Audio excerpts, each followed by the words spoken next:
Bom dia a todos, meu nome é Leonardo Nemer Caldeira Brant, eu presido o Centro de Direito Internacional com sede em Belo Horizonte.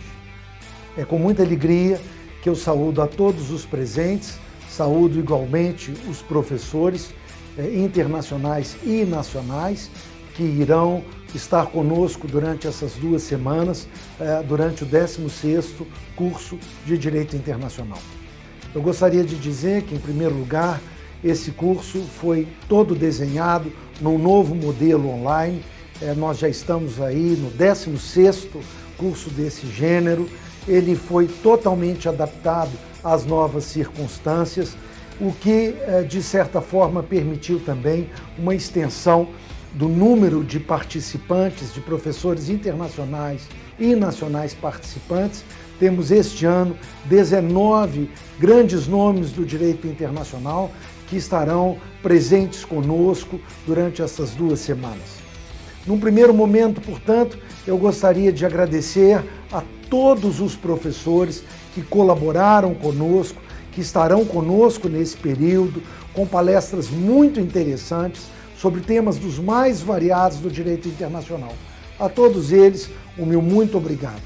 Em segundo lugar, saúdo e agradeço também aos alunos, aos estudantes que estão participando neste período de julho, conosco durante essas 2 semanas. O nosso também muito obrigado.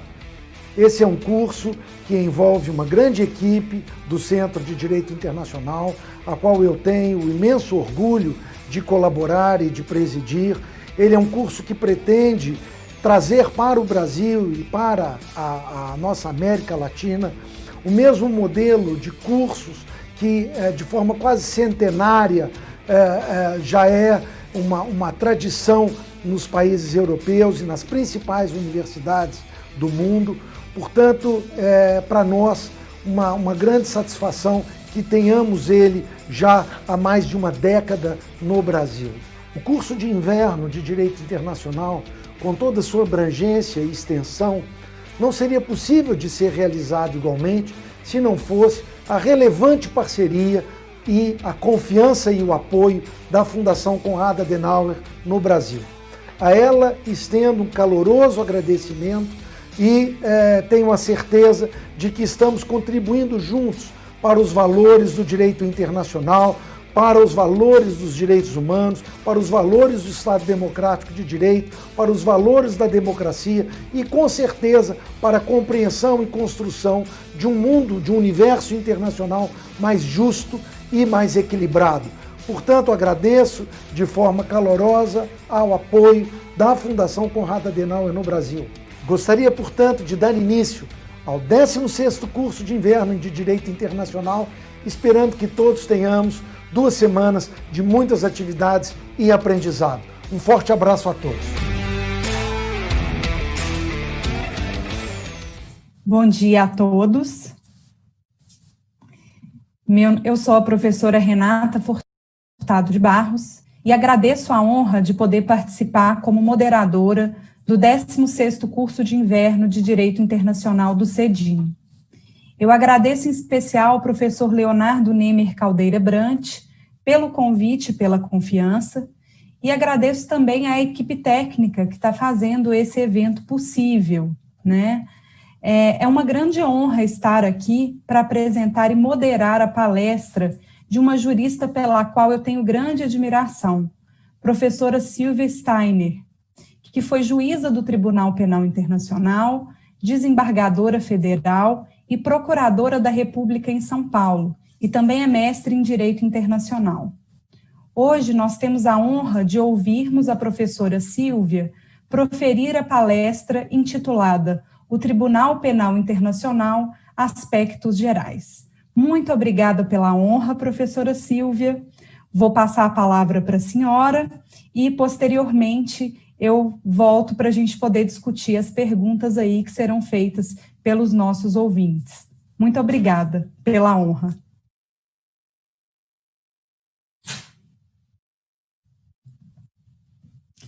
Está mudo, professor.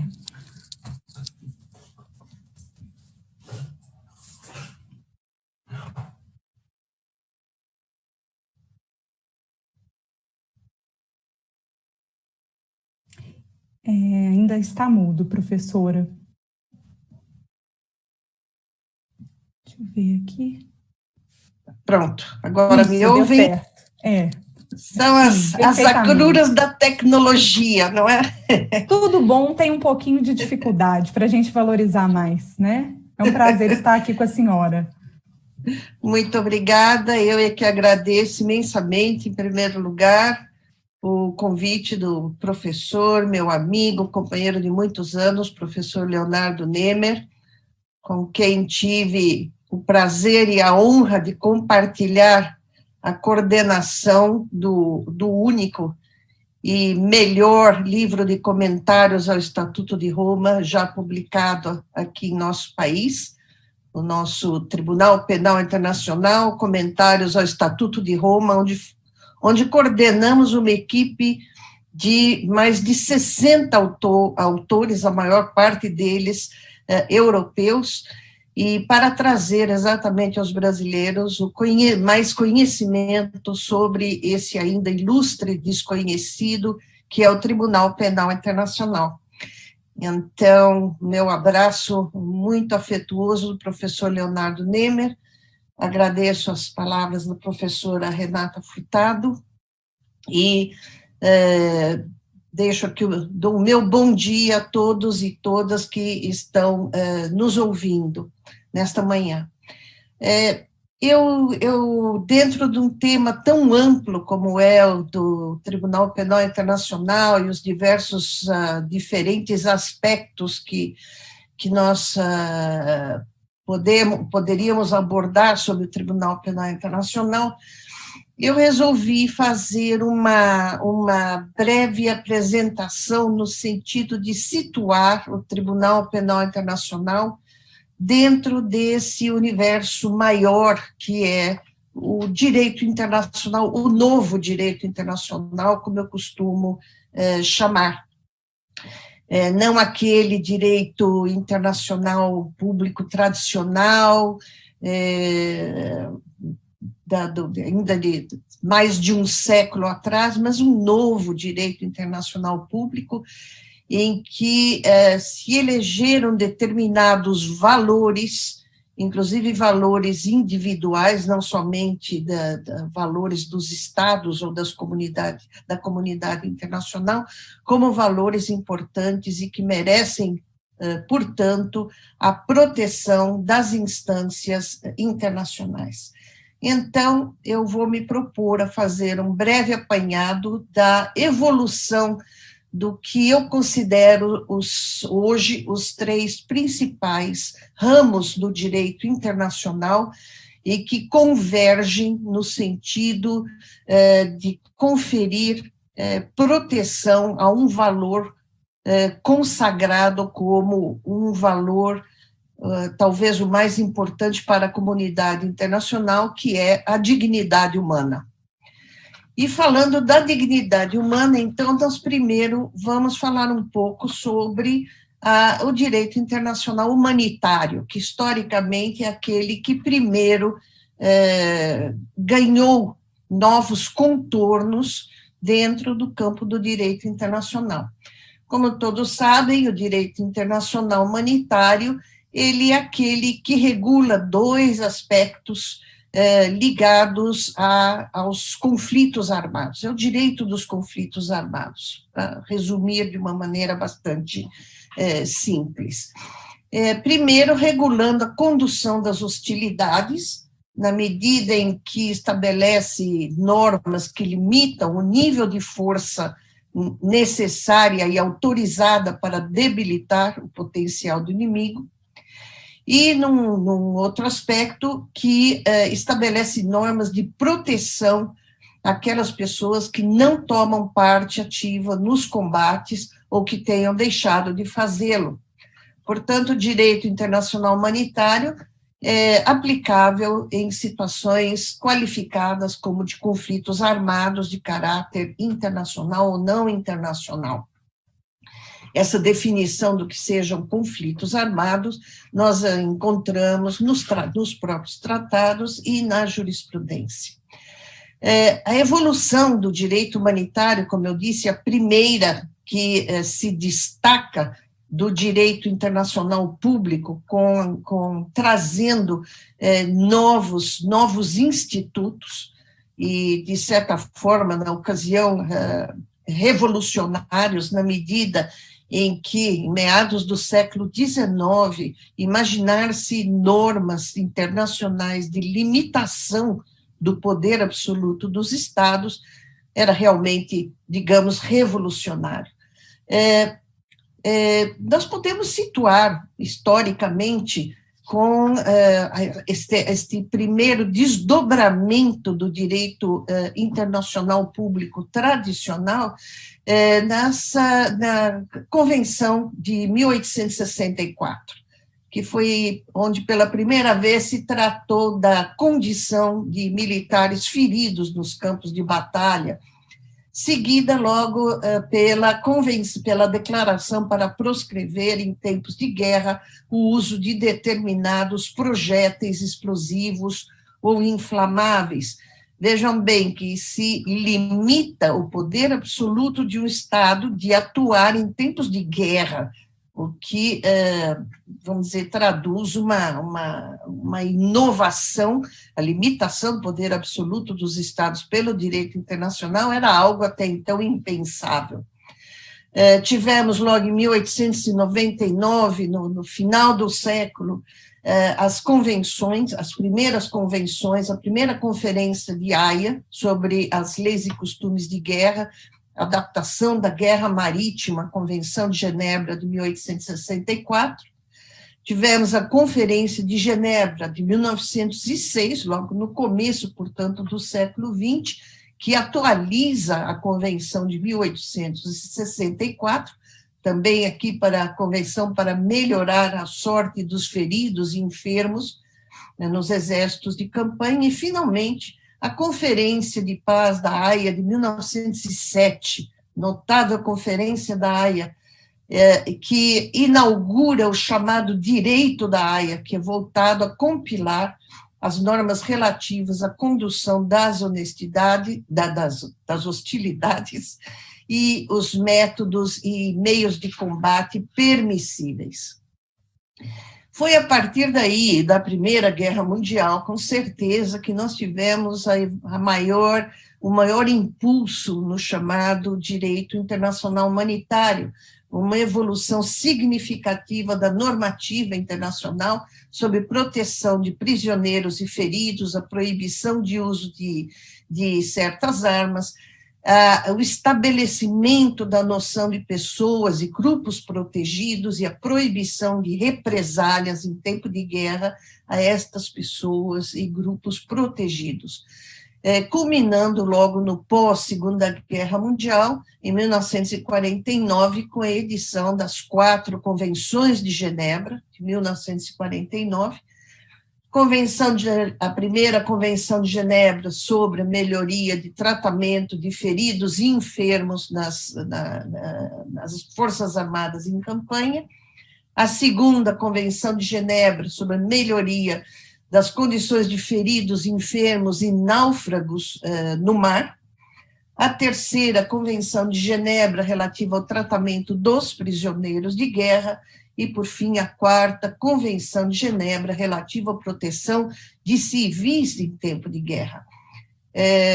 Tradicionalmente, naquilo que mais nos interessa em termos da evolução do direito humanitário, é a 4ª Convenção de Genebra, a que nos fala mais de perto, na medida em que trata da questão da proteção de civis. E como sabemos todos nós, hoje em dia mudou o perfil dos conflitos armados. Hoje em dia, nós, quando falamos em conflitos armados, na maior parte dos casos, nós estamos falando de conflitos de caráter não internacional, em que muda-se a característica daquele que era tradicionalmente concebido como combatente. A figura de combatentes e civis passa a ser não tão clara, portanto, daí a importância da 4ª Convenção de Genebra, que trata especificamente da proteção dos civis, daqueles que não tomam parte ativa nas hostilidades, e que, nos conflitos atuais, por vezes, traz dificuldades em aplicar-se o chamado princípio da distinção, aquele que obriga a todos aqueles envolvidos nas hostilidades a distinguir a figura do combatente da figura do não combatente. Nós temos o artigo 3 comum a essas 4 convenções de Genebra, que estende as normas de proteção nelas previstas aos conflitos armados de caráter não internacional. Estas 4 convenções foram ratificadas pelo Brasil em 29 de julho de 57 e foram seguidas também pelos 2 protocolos adicionais de 1977. O primeiro protocolo adicional às convenções de Genebra, que trata da proteção de vítimas dos conflitos armados internacionais, e o protocolo adicional 2, que trata da extensão das normas de proteção das convenções de Genebra às vítimas dos conflitos de caráter não internacional.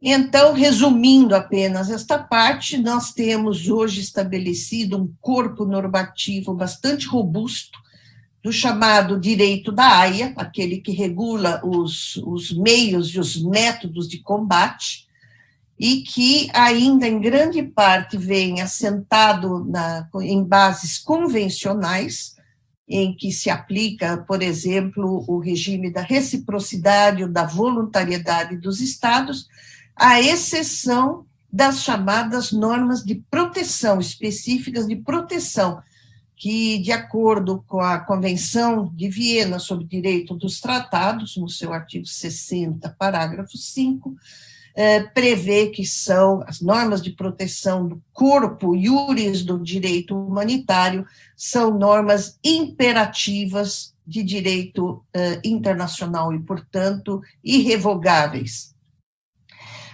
Já o direito de Genebra, que regula a proteção de pessoas, como nós falamos, não só os combatentes, mas os feridos, aqueles que tiverem deposto armas, os civis e as vítimas, vige sobre as normas do chamado direito de Genebra o princípio da primazia do indivíduo, ou seja, o princípio da humanidade, que é considerado todo ele um corpo de normas de ius cogens, portanto, normas que não dependem da vontade dos Estados, não se submetem ao regime de reciprocidade, não admitem derrogação nos termos do artigo 53 da mencionada Convenção de Viena sobre o Direito dos Tratados. E ao lado, vamos dizer, deste corpo normativo, nós podemos citar também um repertório bastante razoável de jurisprudência, principalmente da Corte Internacional de Justiça, que, como todos sabem, tem a tarefa de dar a última palavra sobre interpretação dos tratados, é o órgão judicial máximo do sistema das Nações Unidas, que já decidiu reiteradamente que os princípios do direito humanitário são princípios elementares de humanidade e que, portanto, todos os Estados devem cumprir com essas normas fundamentais, tenham ou não ratificado os tratados que as estabelecem, porque constituem princípios invioláveis de direito internacional consuetudinário.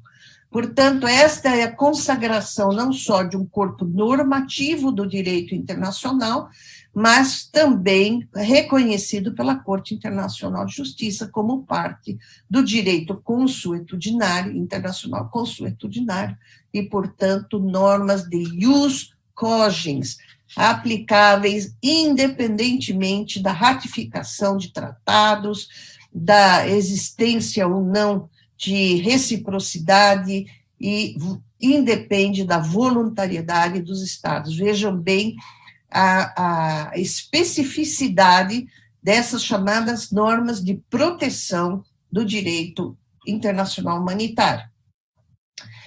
Bom, tendo apresentado este panorama de evolução do direito internacional humanitário, o segundo passo agora, neste nosso apanhado histórico, é falar um pouco do direito internacional dos direitos humanos.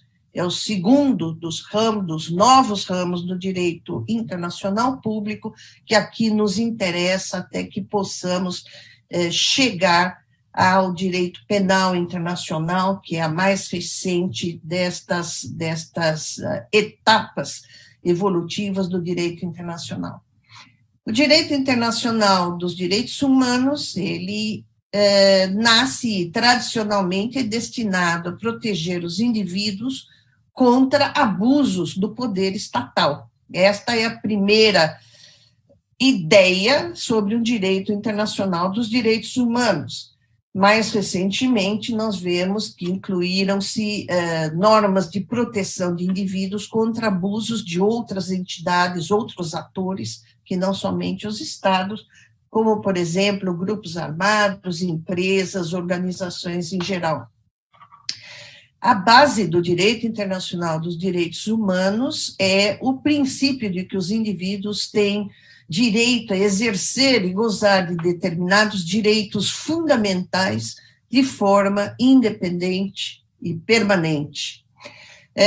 Didaticamente, dividiu-se a evolução do direito internacional dos direitos humanos em gerações.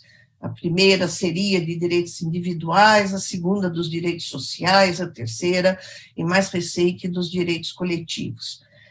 Essa divisão, ela tem objetivos puramente didáticos, até porque não corresponde à evolução histórica do direito internacional dos direitos humanos. Os direitos coletivos, como algumas normas do próprio direito de Genebra e mesmo os direitos trabalhistas, surgiram antes com a criação da Organização Internacional do Trabalho em 1919, regulando condições de trabalho em que se garantisse a dignidade, a saúde e o bem-estar dos trabalhadores. Vamos dizer, apenas para fins didáticos, nós podemos situar a evolução do direito internacional dos direitos humanos com as primeiras declarações de direitos, a Declaração da Virgínia, de 1776, e aqui, mais de perto, nos toca a Declaração Francesa de Direitos do Homem, de 1789. Mais especificamente, quando falamos de direito internacional dos direitos humanos, muitos autores, e eu me coloco entre eles, situam as primeiras normas de direito internacional de proteção de direitos fundamentais nos tratados bilaterais ou multilaterais em meados do século XIX, que proibiam a escravidão e o tráfico de escravos. Notem bem que a maior parte desses tratados firmados por determinados estados e criando obrigações e sanções em relação a estados que sequer participavam destas negociações, portanto, uma quebra do regime tradicional do direito internacional, em que, em regra, só se submetiam aos tratados as partes que o tivessem firmado. Em relação ao tráfico de escravos, nós temos uma situação nova e também à época revolucionária, porque nós vimos estados estabelecendo tratados que criavam obrigações para terceiros estados. Portanto, também aqui uma quebra com o regime tradicional do direito internacional. Os primeiros tratados que podemos situar por volta de 1885, e também o regime de mandatos da Sociedade das Nações, já um pouco mais adiante, a já referida criação da Organização Internacional do Trabalho em 1919, e a proteção de minorias na Europa Oriental, portanto, uma evolução de diversos tratados cuidando da questão de proteção de pessoas contra abusos de estados ou de conjunto de estados. Nós damos um pulo aqui, não vamos falar, evidentemente, de toda a evolução do direito internacional dos direitos humanos, nós damos um pulo já para a Carta de São Francisco, de 1945, que cria a Organização das Nações Unidas, a qual, ato de criação, que em seu preâmbulo reafirma a fé nos direitos fundamentais do homem, a dignidade e o valor da pessoa humana, portanto, a criação de um organismo internacional baseado, todo ele, ou todos os seus princípios, nesta chamada fé dos direitos fundamentais do homem, da sua dignidade e do valor da pessoa humana. Os artigos 55 e 56 da Carta das Nações Unidas explicitam o dever de todos os Estados em promover os direitos humanos. E, através da Resolução 217, em 10 de dezembro de 48, a recém-criada Assembleia Geral das Nações Unidas promulga, então, a Declaração Universal de Direitos do Homem. A partir daí, nós temos uma evolução fantástica do rol de direitos fundamentais, não que são criados, mas que são reconhecidos. Não se cria direitos fundamentais.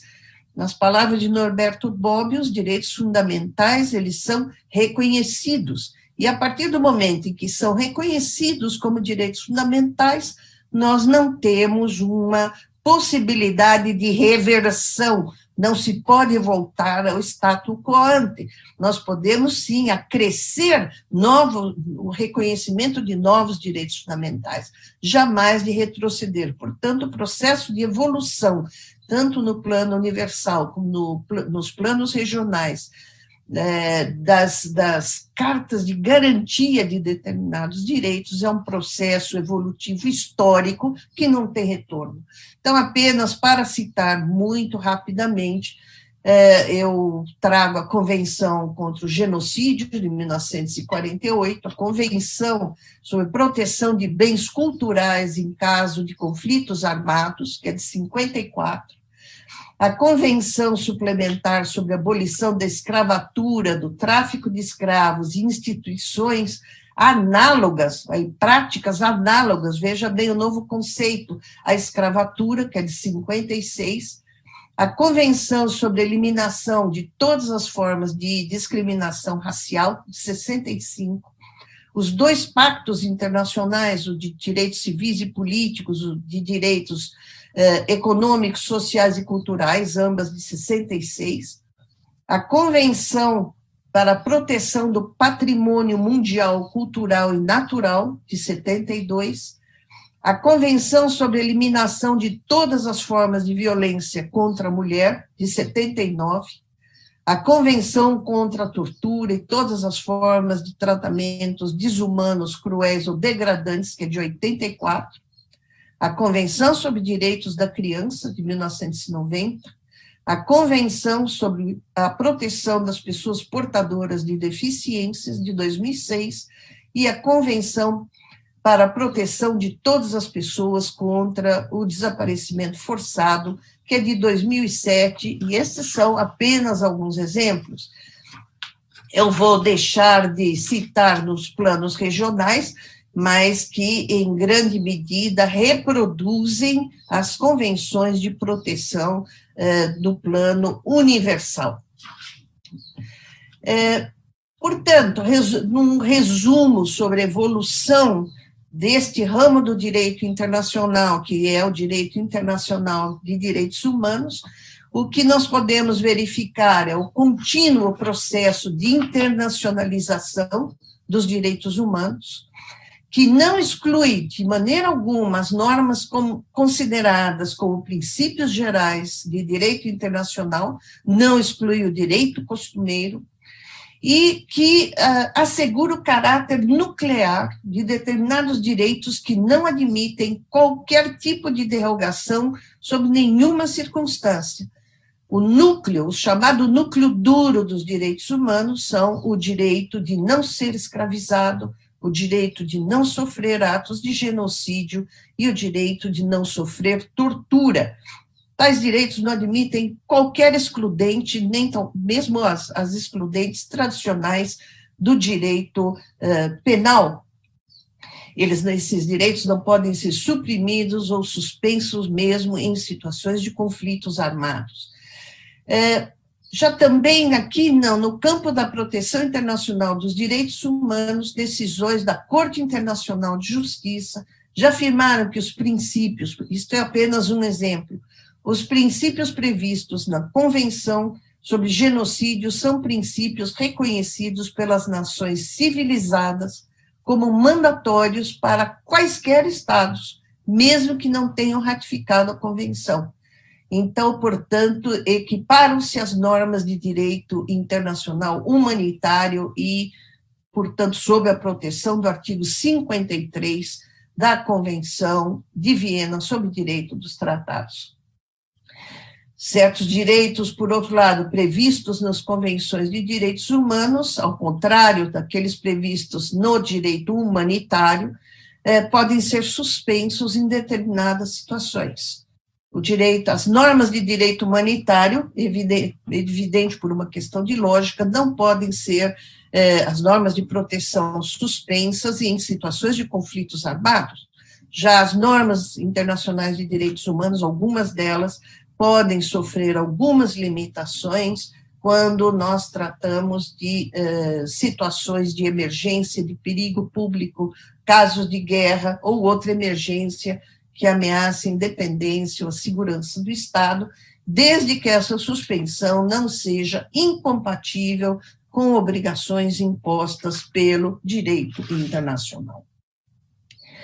Chegamos, finalmente, ao direito penal internacional, que é o mais novo ramo deste novo direito internacional a que nos referimos hoje, que nós pretendemos nos dedicar hoje.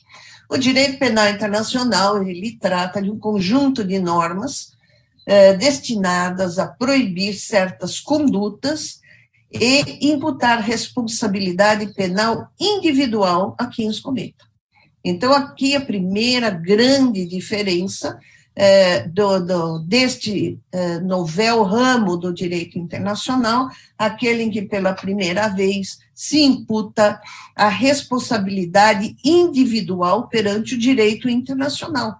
Tradicionalmente, o direito internacional trata de impor sanções aos estados. Já o direito penal internacional é aquele que cuida de impor sanções a indivíduos em caso de descumprimento de normas de direito internacional.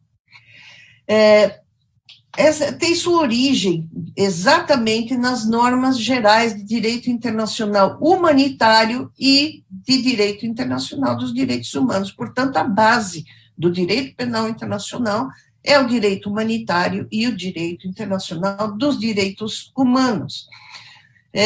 O direito penal internacional trata dos chamados core crimes, aqueles crimes de direito internacional que foram consagrados através da evolução, tanto do direito internacional humanitário, como do direito internacional dos direitos humanos, como aqueles crimes que põem em risco, aquelas condutas que põem em risco a paz e a sobrevivência da própria humanidade. Portanto, tradicionalmente, os crimes de guerra, já desde há muito previstos no direito internacional, os crimes contra a humanidade, já muito previstos nas convenções internacionais de proteção de direitos humanos, o genocídio, tal como previsto na Convenção sobre Genocídio e reconhecido pela Corte Internacional de Justiça como norma imperativa de direito internacional, e o crime de agressão.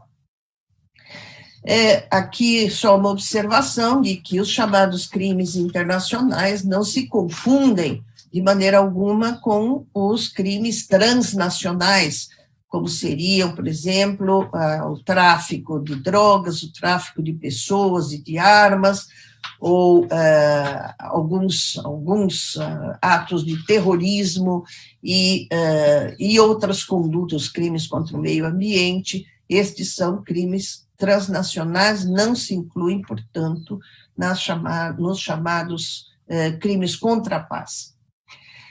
Também um pouco da evolução histórica, nós tivemos uma primeira tentativa, experiência de criação de um Tribunal Penal Internacional já em 1919, após a Primeira Guerra Mundial, com o estabelecimento do Tribunal de Leipzig, que se destinava mais especificamente a julgar o Kaiser Guilherme pela deflagração e pelos desastres perpetrados na Primeira Guerra Mundial. No entanto, o Kaiser jamais foi submetido a julgamento, ele pediu asilo à Holanda, e a Holanda jamais o extraditou para que ele fosse submetido a julgamento. Então, o Tribunal de Leipzig acabou por julgar um grupo de soldados e não levou adiante a sua missão, mas deixou como uma primeira semente exatamente a possibilidade de que fosse submetido a julgamento uma pessoa individualmente pela prática de crimes de guerra, independentemente da apuração da responsabilidade do Estado pelos danos causados por aquela guerra. Numa etapa posterior à Segunda Guerra Mundial, que a ideia de criação de tribunais internacionais se estabeleceu de forma definitiva através da criação, principalmente da criação do Tribunal de Nuremberg, em 1945, que foi criado por um acordo dos Estados aliados, com competência para julgar exclusivamente os criminosos de guerra do eixo europeu, aqui já com competência para julgar os chamados crimes contra a paz, incluída a guerra de agressão, os crimes de lesa humanidade e os crimes de guerra. Nós não vamos falar sobre o Tribunal do Extremo Oriente, porque, pessoalmente, não considero como um tribunal propriamente internacional, chamado o Tribunal MacArthur, é um tribunal americano destinado a julgar os criminosos de guerra japoneses. É da experiência de Nuremberg que se incorporam como princípios do direito penal internacional os princípios de Nuremberg, que são princípios de direito internacional nos termos da Resolução 95, parágrafo 1º, da recém-criada Assembleia Geral das Nações Unidas. Que princípios de Nuremberg são esses que estabelecem este novo ramo do direito internacional público? Primeiro, o da culpabilidade individual como fundamento da responsabilidade penal por ato considerado como crime pelo direito internacional. A responsabilidade penal individual é independente da existência de lei interna dos Estados. Portanto, pressupõe-se a existência de uma responsabilidade derivada do direito internacional, independentemente da previsão daquelas condutas no direito interno dos Estados.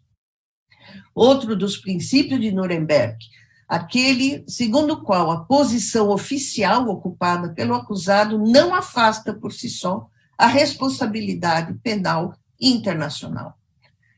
Outro importante princípio, o de que a obediência hierárquica não constitui excludente de responsabilidade com base apenas em cumprimento de ordem superior. Estes princípios de Nuremberg, eles são realmente a base do que hoje nós chamamos direito penal internacional, que evolui no período pós-guerra, e principalmente ao final da Guerra Fria, com intervenções do Conselho de Segurança das Nações Unidas, de acordo com o capítulo 7º da Carta das Nações Unidas, em pelo menos duas situações: a da Guerra dos Balcãs e a do genocídio ocorrido em território de Ruanda. Então, com base no capítulo 7º da Carta das Nações Unidas, que estabelece que o Conselho de Segurança tem competência para tomar quaisquer medidas necessárias para garantir ou restabelecer a paz, autoriza o Conselho de Segurança a criar os chamados tribunais ad hoc. Ad hoc porque funcionam para determinadas situações em determinado período de tempo. Estes tribunais competentes para julgar aqueles que tenham violado as normas de direito humanitário, portanto, vejam que voltamos ao direito humanitário, ou seja, as violações graves às convenções de Genebra e as leis aos costumes de guerra, o genocídio e os chamados crimes contra a humanidade. Os tribunais ad hoc, eles têm jurisdição concorrente com a jurisdição nacional dos estados e com primazia sobre a jurisdição dos estados, e com um corpo de juízes escolhidos e eleitos pela Assembleia Geral das Nações Unidas. Nós vemos que houve muitas críticas, e muitas delas procedentes, em relação ao Tribunal de Nuremberg, um tribunal dos vencedores para julgar os vencidos por uma série de crimes que ainda não haviam sido tipificados pela normativa internacional e criados após os fatos, o que, diante de garantias fundamentais de direitos humanos já então reconhecidas, feria o princípio da legalidade e da anterioridade da lei penal punitiva. Os tribunais ad hoc já superam alguns desses apontados vícios, já não é mais um tribunal de vencedores para julgar os vencidos, é um tribunal estabelecido pelo órgão que representa toda a comunidade internacional e para julgamento de crimes já estabelecidos pela normativa internacional, mas remanescem dois vícios atribuídos aos tribunais ad hoc.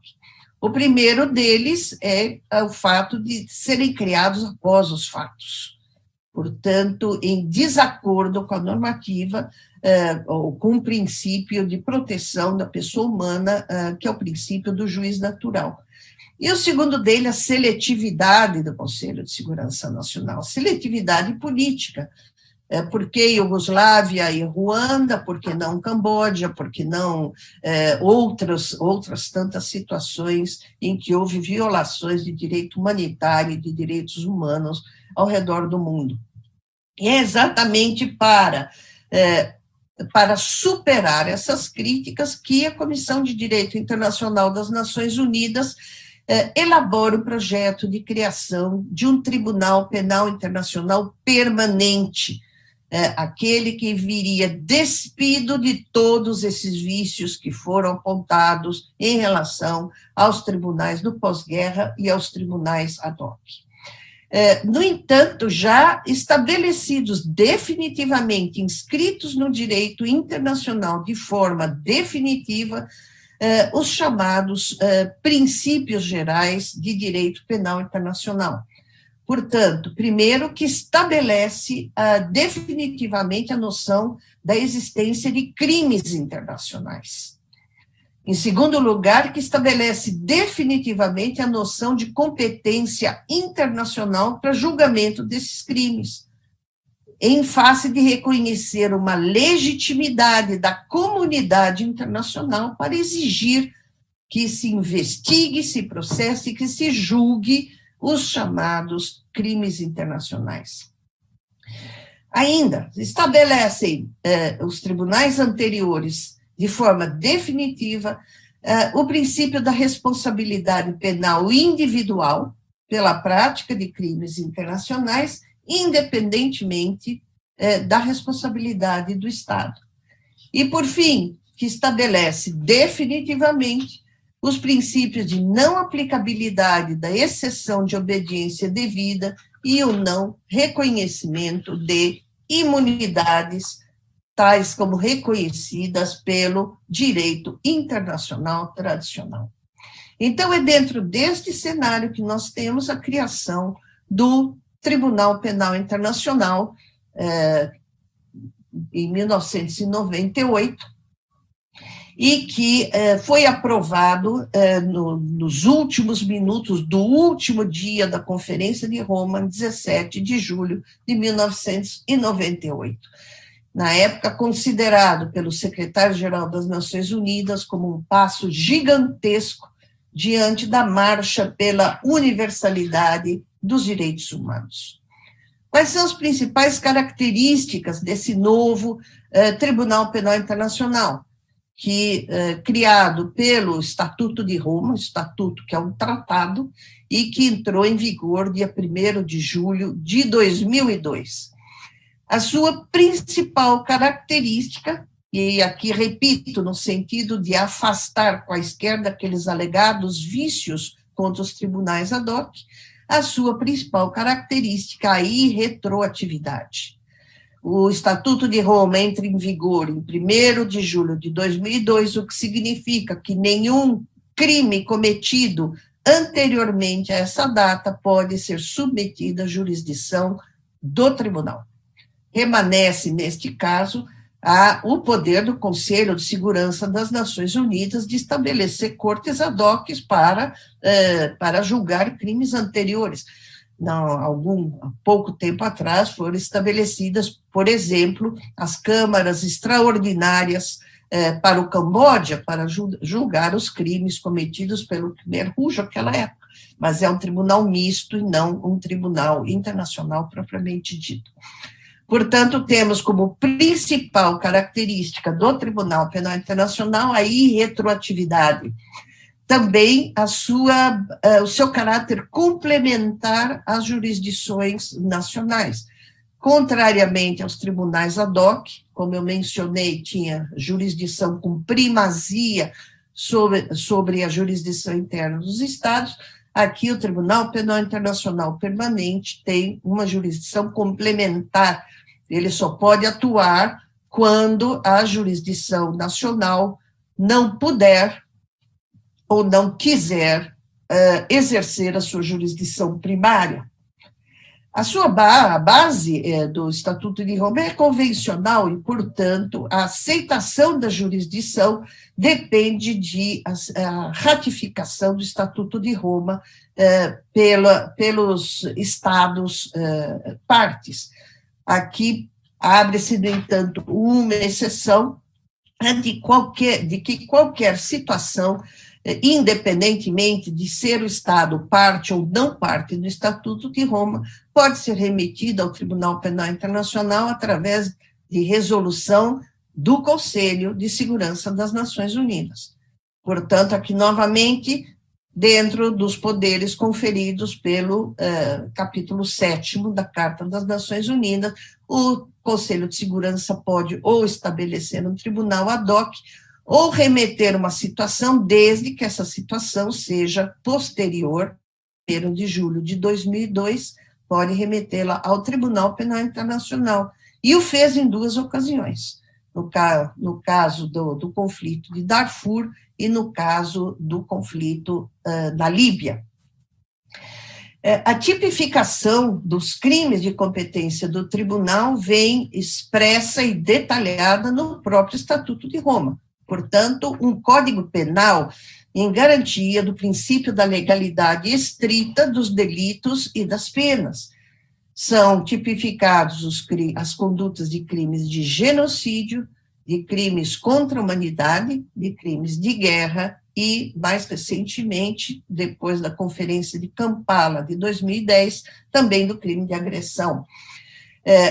Prevê-se a pena de prisão perpétua em casos de soma de circunstâncias agravantes e inexistência de circunstâncias atenuantes, portanto, a aplicação de pena de prisão perpétua é uma exceção à regra. A pena prevista vai até 30 anos de reclusão, seguindo o modelo estabelecido na maior parte dos estados modernos.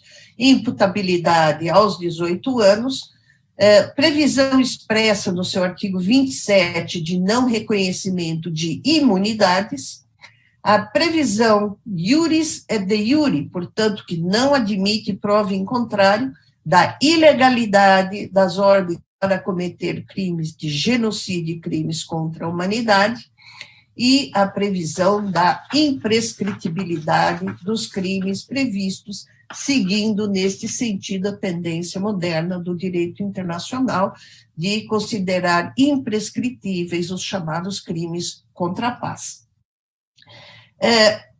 O tribunal tem um corpo de juízes independentes escolhidos pela Assembleia dos Estados-Partes, são 18 juízes, eleitos para um mandato de 9 anos, não sendo permitida a reeleição, exatamente para que não se permita que juízes em busca de reeleição estabeleçam contatos com estados que possam comprometer a sua aparência de imparcialidade. Também um promotor independente, eleito pela Assembleia dos Estados-Partes, também para um mandato de 9 anos, não permitida a reeleição. Um sistema processual híbrido, que congrega aspectos dos principais sistemas jurídicos da atualidade, em especial o civil law e common law. Um sistema inovador de participação de vítimas nos atos de procedimento e de reparação concomitante à sentença condenatória a essas vítimas que são reconhecidas como vítimas dos delitos apurados na ação penal. E, para tal fim, o próprio Estatuto cria um fundo em favor das vítimas. Um tribunal que é baseado exclusivamente num sistema de cooperação com os Estados, inclusive cooperação financeira, é um tribunal que não faz parte do sistema das Nações Unidas para assegurar, aqui uma vez mais, a sua independência e, portanto, dependente. É um tribunal que não tem polícia própria, ele depende de cooperação dos Estados para tudo, para a investigação, para a colheita de provas, para a prisão e apresentação dos acusados, etc. E tem, como eu já disse, a competência material para os crimes chamados, tradicionalmente, os crimes contra a paz. Em relação da sua competência temporal, repetindo, e isto é importante porque é uma das marcas que o distingue de tribunais ad hoc, a irretroatividade, em nenhuma hipótese pode o tribunal julgar crimes anteriores à entrada em vigor do Estatuto de Roma, e para julgar crimes cometidos por nacionais de Estados-partes ou em território de Estados-partes. Aqui também entra a exceção daquelas situações remetidas pelo Conselho de Segurança das Nações Unidas. É um tribunal que inicia investigações com base em denúncias oferecidas por Estados-partes, pelo Conselho de Segurança das Nações Unidas, ou iniciativa do promotor provocado por pessoas, por indivíduos, por organizações, por grupos, e que, nestes casos, se a promotoria decide investigar, tem que pedir autorização aos juízes da chamada sala ou câmara preliminar. O tribunal, eu não vou me dedicar, vamos dizer, às características específicas do procedimento, a não ser que depois haja algum ouvinte que tenha interesse em que nós expliquemos o procedimento do tribunal, mas é importante destacar que normas do Estatuto de Roma, como a previsão do princípio da legalidade estrita, que o princípio só pode ser considerado crime aquela conduta descrita pelo Estatuto de Roma, crime de competência do tribunal, a irretroatividade da lei penal e a ultratividade de lei penal mais benéfica, o estabelecimento da responsabilidade penal individual com base, portanto, na culpabilidade, prevendo expressamente a presunção da inocência, a irrelevância da posição pessoal, artigo 27, importantíssimo nesse aspecto. Ainda recentemente houve o julgamento pela Câmara de Apelações do Tribunal de um caso muito interessante, que trata da questão das imunidades de chefes de Estado em face do direito internacional, concluindo a Câmara de Apelações que o direito internacional costumeiro reconhece como norma de direito consuetudinário a imunidade de chefes de Estado vis-à-vis os Estados, e que, portanto, não há norma de direito internacional ou convencional ou de direito consuetudinário que estabeleça a imunidade de chefes de Estado vis-à-vis cortes internacionais, portanto, cortes supranacionais. É também uma decisão importante, inovadora, no cenário do direito internacional como um todo. E com todas as garantias processuais reconhecidas nos tratados internacionais de direitos humanos, a começar da independência judicial, os direitos durante o processo, como o direito a ser informado sobre os detalhes da acusação, das provas corrigidas, direito ao julgamento público, direito a advogado pago pelo tribunal, direito a ficar em silêncio, o direito a produzir provas e a contraditar as provas da acusação, direito à interpretação e tradução de principais provas do processo, peças do processo, e, por fim, o direito, todos os direitos reconhecidos às pessoas detidas, o direito de comunicar-se a qualquer hora com o advogado, o direito à assistência consular, religiosa e médica, direito à visita familiar, à correspondência, etc., etc., etc.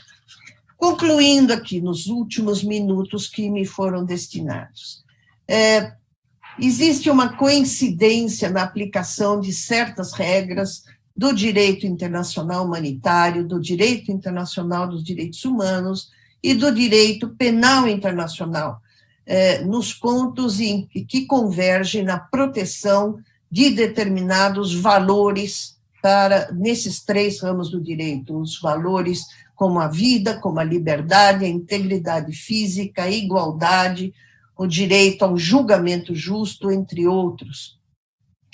Também a coincidência na proibição e na punição de violações a determinados direitos, como a proibição da tortura, da escravidão, da violência sexual em quaisquer formas, da perseguição, da discriminação, entre outros.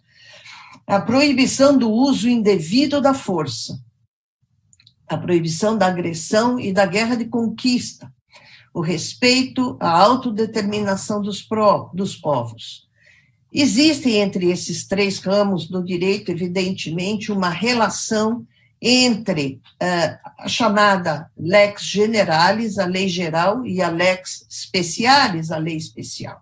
Então, nesse sentido, as normas de direito internacional humanitária são consideradas lex specialis e, portanto, prevalecem quando violações ocorram em situação de conflitos armados. Por exemplo, o direito à vida, o direito do combatente matar o inimigo, o direito ao julgamento público contra o direito de prisão do combatente pelo próprio oficial, restrições ao direito de ir e vir em zonas de conflitos armados, etc. Portanto, nós temos a prevalência em determinadas situações das normas de direito internacional humanitário.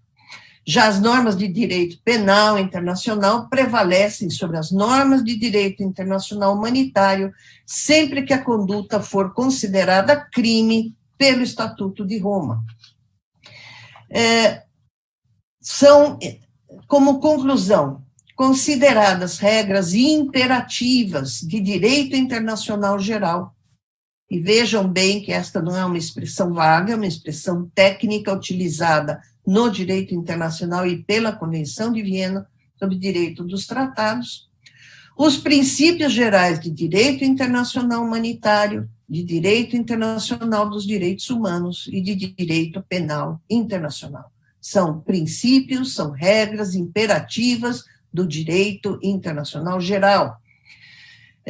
Os princípios de Nuremberg, no meu entender, também se incluem como regras imperativas de direito internacional geral, nos termos do artigo 53 da Convenção de Viena sobre Direitos dos Tratados.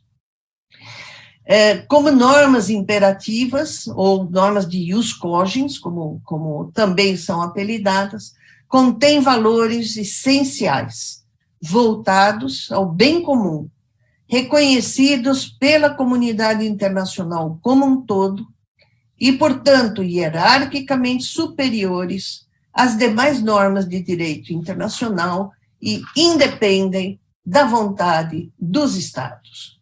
No atual estágio do direito internacional, podemos considerar como normas imperativas de direito internacional geral aquelas de proteção, todas as normas de proteção contidas nas Convenções de Genebra, na Convenção sobre Genocídio, na Convenção contra a Tortura, determinados direitos fundamentais previstos em tratados internacionais, os princípios de Nuremberg e todos os crimes previstos no Estatuto de Roma. Eu finalizo, vamos dizer, apenas a título de informação, que atualmente encontram-se sob fase de exame preliminar perante a promotoria do Tribunal Penal Internacional 9 situações, sendo que 13 situações já abertas, sobre as quais foram abertas investigações oficialmente pelo Tribunal Penal Internacional, investigações essas que geraram 28 casos em andamento, alguns deles suspensos pela ausência dos acusados e alguns deles já com decisão definitiva de condenação ou de absolvição dos acusados. Portanto, trata-se de um tribunal relativamente novo. O primeiro caso iniciou-se no ano de 2006, o caso Lubanga, portanto, um tribunal que ainda engatinha e, mesmo assim, já cuidando simultaneamente de 28 casos em que foram alegadamente cometidos os mais graves crimes que põem em risco a paz e a sobrevivência da humanidade. Portanto, dentro deste quadro em que eu pretendi situar o Tribunal Penal Internacional, não como uma criação das cabeças iluminadas de meia dúzia de estados, mas sim como parte de um processo evolutivo do direito internacional, iniciado com o estabelecimento de regras, normas e regras de proteção do direito humanitário, passando pelo reconhecimento de regras do direito internacional, dos direitos humanos e culminando na tipificação de determinadas violações desses direitos como crimes internacionais. Eu espero que eu tenha atendido a expectativa daqueles que me ouvem e, evidentemente, dos organizadores do evento, e me coloco à inteira disposição para esclarecer quaisquer dúvidas que tenham resultado dessa minha exposição. Muito obrigada pela paciência com que todos me ouvem.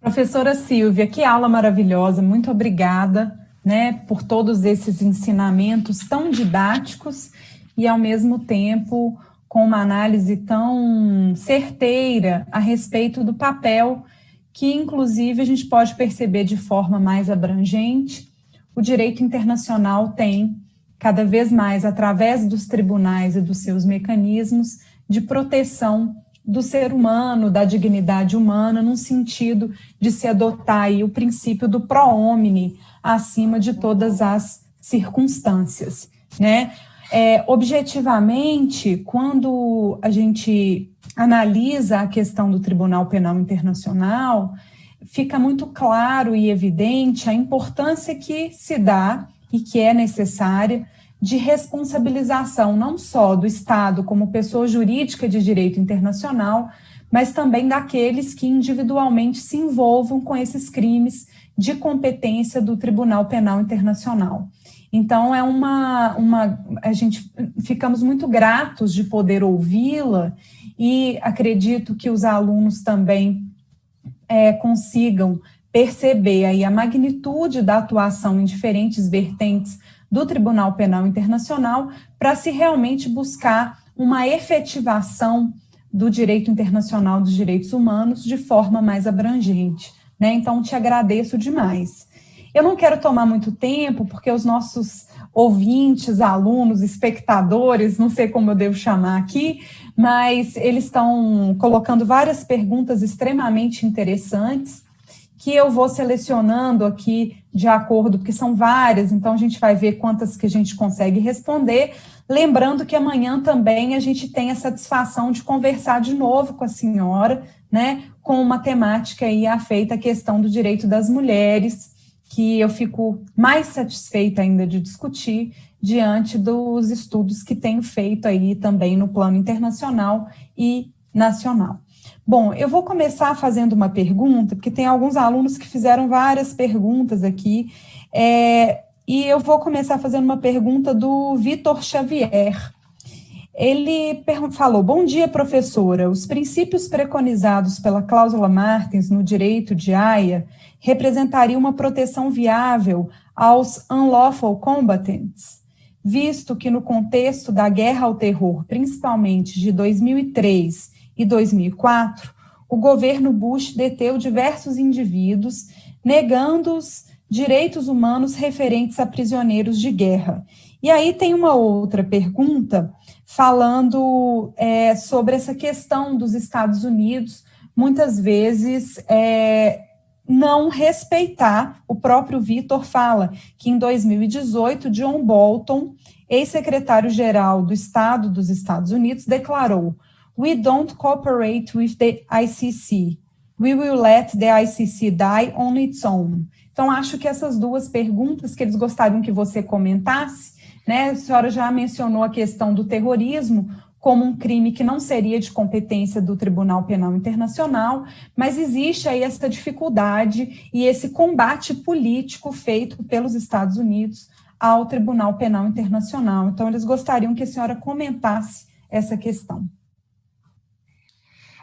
Bom, vamos dizer, são várias as questões, né? Eu, vamos dizer, acredito, e há decisões do Tribunal Penal Internacional já nesse sentido, da aplicação total, completa e absoluta da cláusula Martens em todas as situações de conflito armado, e também em situações, estendendo-se os princípios da cláusula Martens a situações de conflitos armados de caráter internacional, nos quais, como eu me referi, hoje em dia, muito difícil a distinção, a aplicação do princípio da distinção entre combatentes e não combatentes. Portanto, quer em relação à ausência de normativa específica que possa existir nos chamados casos de terrorismo, a cláusula Martens sempre se aplica a toda e qualquer pessoa que se encontre fora de combate, ou prisioneiro, ou ferido, ou vítima, ou civil, que não participe ativamente das hostilidades. O entendimento de determinados países, principalmente no caso falando de Estados Unidos, contraria totalmente não só a normativa e a jurisprudência do direito internacional. Não tem a menor dúvida sobre isso. Nós temos um sistema das Nações Unidas criado, como foi mencionado, no pós-guerra. Em mais de 60 anos do fim da guerra, evidentemente que a construção jurídico-política mudou, e não mudou o Conselho de Segurança das Nações Unidas, em que se reconhece ainda o chamado poder de veto de 6 dos estados participantes do Conselho. Então, muito difícil imaginar-se, no atual momento histórico, a possibilidade de sanções impostas pelo Conselho de Segurança a países que desrespeitem os princípios gerais do direito internacional humanitário, do direito internacional dos direitos humanos, inclusive e do direito penal internacional, naquilo que diz respeito ao tratamento dos prisioneiros em situações decorrente de conflitos armados de caráter não internacional e a aplicação da cláusula Martens em qualquer situação análoga a de conflito armado de caráter não internacional.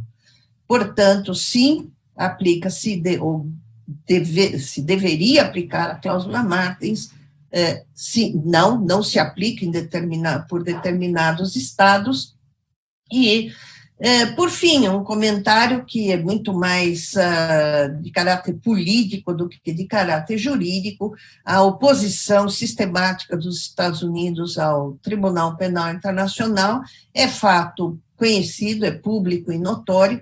Passou durante algum tempo por uma oposição silenciosa, tanto que se absteve de de vetar a remessa de 2 situações ao tribunal pelo Conselho de Segurança da ONU, e, mais recentemente, sob o governo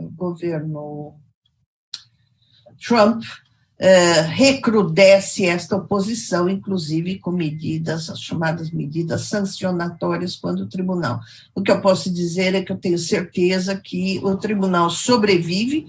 Ele tem uma legitimidade reconhecida por 124 estados atualmente, e eu não acredito que esta oposição, primeiro, que vá perdurar desta forma virulenta, e não acredito também que vá haver ratificação por parte de alguns estados que tradicionalmente não ratificam tratados de direitos humanos.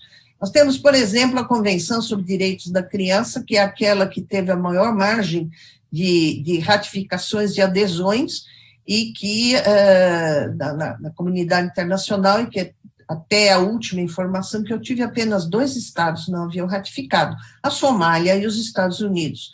Portanto, nós temos aí um quadro em que esta oposição sistemática, a inserção neste quadro de proteção dos direitos humanos em geral é notória. Por fim, só uma menção: o terrorismo como figura autônoma, ele não está dentre os crimes da competência do tribunal, mas determinados atos terroristas, eles são equiparados a crimes contra a humanidade. E, portanto, eles podem, sim, ser levados a julgamento pelo Tribunal Penal Internacional. Portanto, não o terrorismo como figura autônoma, até por conta da dificuldade da definição de um ato de terrorismo, para que não se ingesse também a possibilidade reconhecida pelo direito internacional de luta pela autodeterminação dos povos. E, portanto, mas determinados atos terroristas são perfeitamente adequados às figuras de crime contra a humanidade. Professora, são várias perguntas, mas tem uma que acho que é interessante também. Tudo tem um caráter um pouco político aqui nas perguntas. Eu já até vi a senhora falando sobre essa questão, mas seria a professora Letícia Aertel falando: professora, poderia comentar sobre a denúncia feita ao TPI sobre a conduta do presidente Bolsonaro na pandemia? Sim, essa tem sido uma questão recorrente, professora Letícia, em que eu tenho me manifestado no sentido de que os crimes contra a humanidade são crimes também previstos são condutas, aliás, também previstas no direito penal dos estados: assassinatos, lesões corporais, violência sexual, perseguição, detenção ilegal, execução sumária, desaparecimento forçado. Todas essas condutas, elas são consideradas crimes, mas só são de competência do Tribunal Penal Internacional se forem cometidas dentro de um determinado contexto. Esse contexto é previsto no próprio artigo 6º, o artigo 7º do Estatuto de Roma. Qual é esse contexto? O contexto de um ataque generalizado ou sistemático contra a população civil e a existência de uma política de proceder a esse ataque contra a população civil. A noção de ataque não quer dizer necessariamente um ataque armado, mas a experiência do Tribunal Penal Internacional tem demonstrado que o ataque deve ter um componente de violência contra a população civil. Portanto, uma política desastrosa no trato da questão da pandemia não necessariamente ela se encaixa nessa noção de ataque contra a população civil. Eu, portanto, acho muito difícil, primeiro pelo aspecto jurídico, que se equipare esta política, uma política sanitária desastrada e desastrosa, seja equiparada a um ataque generalizado ou sistemático contra a população civil. Então, em nome do princípio da legalidade, nós não podemos dar uma interpretação extensiva a figuras punitivas. Isso também é um direito fundamental. Então, eu acho que essas denúncias, do ponto de vista jurídico, legal, dificilmente elas irão prosperar. E há um outro lado, que é, vamos dizer, o lado prático. O Tribunal Penal Internacional não tem condições de julgar todas as violações massivas de direitos fundamentais que ocorram no mundo. Portanto, há que fazer uma seleção de acordo com a gravidade dos delitos e os interesses de justiça. E é dentro desses critérios de gravidade e de interesse de justiça que a promotoria se vê obrigada a selecionar, dentre as milhares de denúncias que recebe todos os anos, aquelas 2, 3 ou 4 que merecem a abertura de uma investigação formal. E, lamentavelmente, nós vemos no mundo a ocorrência de crises humanitárias de tal monta, como atualmente o caso dos Rohingyas, a situação do Iêmen, a situação na Síria e tantas outras, que me parece que, do ponto de vista também prático, de eficiência do tribunal, dificilmente uma dessas denúncias pela gestão da pandemia seria levada adiante pela Procuradoria. É opinião puramente pessoal, evidentemente. Uhum. Aproveitar, professora, que a Carol M. fez uma pergunta que, como eu tenho que escolher, e eu estudo muito essa área, questão da guerra cibernética, ela perguntou: professora, bom dia. Em um contexto de guerra cibernética, como você vê a aplicabilidade do direito de Haia sobre novos instrumentos tecnológicos? Bom, eu gostaria muito de ser especialista nesta área, que é uma área, vamos dizer, uma área nova e vamos dizer, muito, muito desafiadora para todos nós estudiosos do direito internacional. Nós já temos visto, não propriamente, nós podemos ampliar o conceito de cibernético para a guerra praticada por quaisquer meios tecnológicos, como, por exemplo, os ataques feitos por robôs ou por drones, que nós já temos visto. O direito, esse recém-criado direito penal internacional aplicado pelo Tribunal Penal Internacional ainda não tem as respostas necessárias.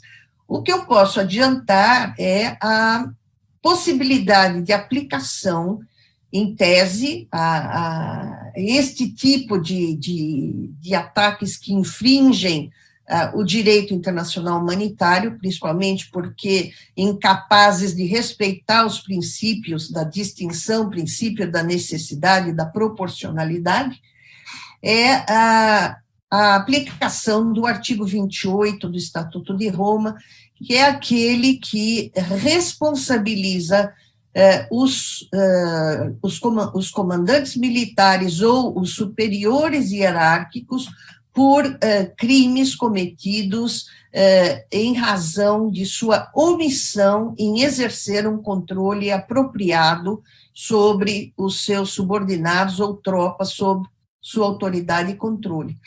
Portanto, na impossibilidade de se atribuir responsabilidade penal individual a quem pessoalmente maneja aquele instrumento tecnológico, que muitas vezes é muito difícil de se precisar, é o programador, é aquele que maneja, é aquele que criou, etc., a responsabilidade será do comandante ou do superior hierárquico, que tem a obrigação de garantir que as normas de direito humanitário sejam respeitadas na condução das hostilidades. Então, é uma responsabilidade que não é uma responsabilidade objetiva, há que se comprovar que o comandante ou superior hierárquico tinha condições de evitar ou de reprimir a prática daquelas condutas proibidas pelo direito humanitário, mas, de qualquer forma, é uma responsabilização dos maiores responsáveis na impossibilidade de se individualizar o executor direto daquela conduta. Mas, como eu disse, ainda não temos precedentes e, portanto, não sabemos como o Tribunal Penal Internacional irá decidir quando surgir um caso que envolva a guerra cibernética ou tecnológica. Excelente, professora. Vou aproveitar até o finalzinho, porque a gente não pode perder a oportunidade. Uma última pergunta da Marina S. Eu não sei falar, Vinch, que falou: bom dia, gostaria de saber a opinião da professora sobre as críticas feitas ao tribunal por investigar e julgar majoritariamente países africanos. Essa também é uma pergunta recorrente. Eu acho que ela decorre muito do fato de o tribunal ainda ser entre nós, quase que um ilustre desconhecido. Todos os primeiros casos do Tribunal Penal Internacional e que envolvem estados africanos, eles foram remetidos ao tribunal pelos próprios estados.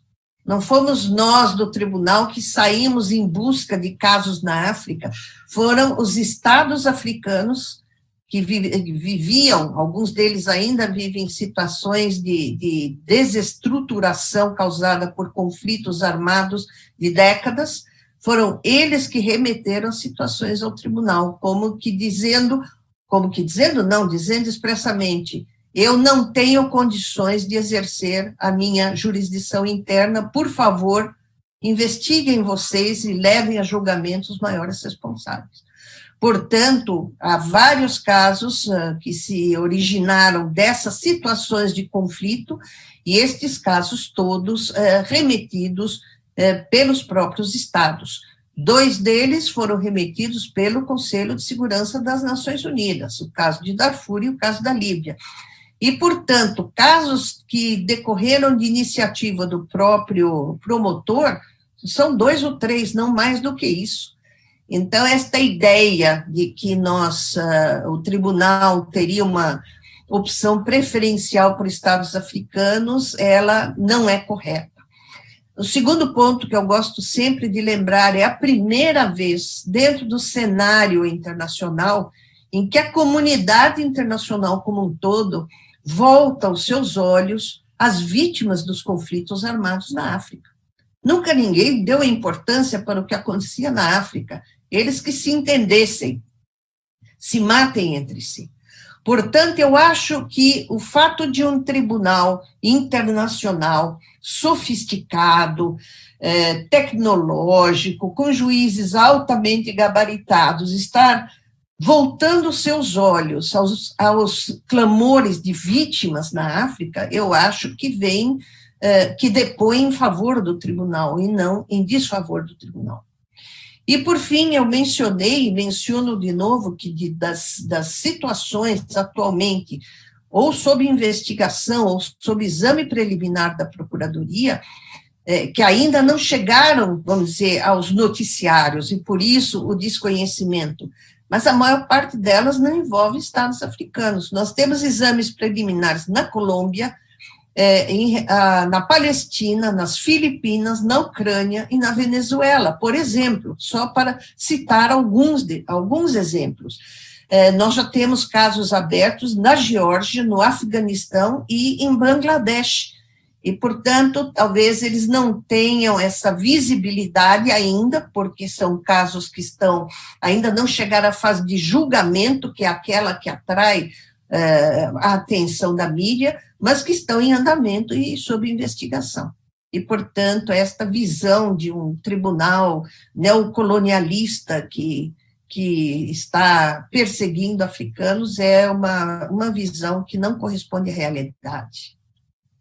Uma última pergunta, professora. Djalma Brochado falou: Macron disse há um mês que apoiará a inclusão do ecocídio como um crime que deveria ser julgado pelo Tribunal Penal Internacional. Como que a senhora vê esse tema diante da importância de proteção do meio ambiente? Bom, eu acho que, vamos dizer, exatamente essa preocupação de proteção ao meio ambiente, ela tem gerado manifestações deste tipo, de inclusão de ecocídio e de outras condutas dentre as competências do Tribunal Penal Internacional. Primeiro, eu considero inviável, eu acho que uma emenda a esta altura do Estatuto de Roma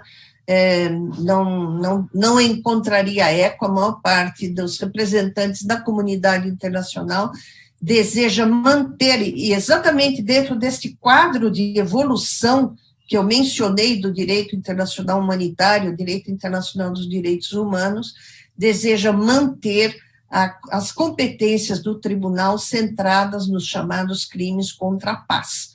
O ecocídio, de maneira geral, ele se situa entre os chamados crimes transnacionais, porque exatamente os ataques ao meio ambiente não respeitam fronteiras, os seus efeitos ultrapassam fronteiras, mas isto não faz do ecocídio um crime contra a paz, na forma tradicionalmente vista da evolução do direito penal internacional. Então, eu, pessoalmente, sou completamente contra a ampliação da competência para a inclusão de crime de ecocídio. Acho que é um crime que será muito melhor analisado e julgado pelos tribunais internos dos estados ou por cortes regionais, próximas dos atos, e para uma responsabilização penal individual mais rápida e mais eficiente, inclusive. Então, eu, pessoalmente, eu acho mais provável uma emenda ao Estatuto que acabe por incluir o crime de terrorismo, este sim coloca em risco a paz e a sobrevivência da humanidade, do que os crimes contra o meio ambiente. Também, minha opinião pessoal, há uma demanda por inclusão de crime de ecocídio, mas eu pessoalmente não acredito que esta demanda vai encontrar resultado. Professora, eu queria te agradecer, a aula sensacional que foi dada aqui hoje para a gente, de forma tão didática, esclarecedora, respondendo também essas perguntas que muitas vezes trazem questões extremamente complexas, mas que a senhora conseguiu enfrentar de forma muito objetiva e também didática, E amanhã nós nos encontramos novamente. Até deixei uma pergunta que a Larissa Almeida Rodrigues fez para amanhã, porque o tema de amanhã é violência contra mulheres em conflitos armados. E aí a gente vai se encontrar novamente aqui, mais uma vez uma honra para mim estar com a senhora, aprender com a sua aula, E também agradeço a toda a organização do evento, do 16º curso de Direito Internacional do CEDIM, e também a todos que estão nos ouvindo aqui. Muito obrigada, professora. Eu que agradeço a todos e todas que me ouviram, e amanhã vamos estar juntos. Muito obrigada, professora Renata, e nos encontramos amanhã. Um bom dia para todos vocês. Muito obrigada, bom dia a todos.